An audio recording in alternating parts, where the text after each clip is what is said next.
President, yung two-thirds kasi is actually that was probably just the decision of the framers of the Constitution. They could have made it 1+1. They could have made it 3/4. So it's maybe by accident that two-thirds is equal to 8 + 8 is 16 is two-thirds, so 24. But I do not think that that was really the point, Mr. President. But at any rate, we have to live with the 1987 Constitution. So we look at the 1987 Constitution. And looking at the 1987 Constitution, the Senate is the impeachment court, not because it is the Senate created under Article 6, because it was recognized to be the court under Article 11. The framers could have chosen another body to be the court. That is theoretically possible.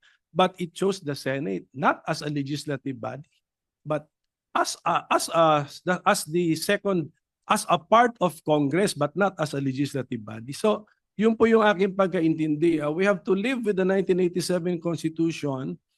We copied generally the idea siguro sa United States, but let's not be so beholden to their practices and rulings kasi iba na rin po, iba talaga ang sitwasyon natin. And I think textually speaking, my position is supported that although we keep on saying Senate, but this is not Senate as the other half of Congress, but this is the Senate chosen under Article 11 to be the impeachment court.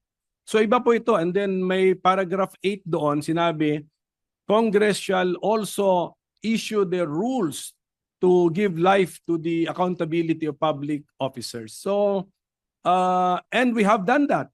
So, kaya ang aking stand actually is the Senate as an institution is the impeachment court. So the member judges can change, but just like as a division of the Supreme Court, division of the Sandigan Bayan and the CA, if they change their members, yung docket nila or caseload nila, tuloy pa rin. They have to decide the cases and bring the cases to their logical conclusion. So that is my simplified position, Mr. President. So one last question, Mr. President, if the good gentleman would accede.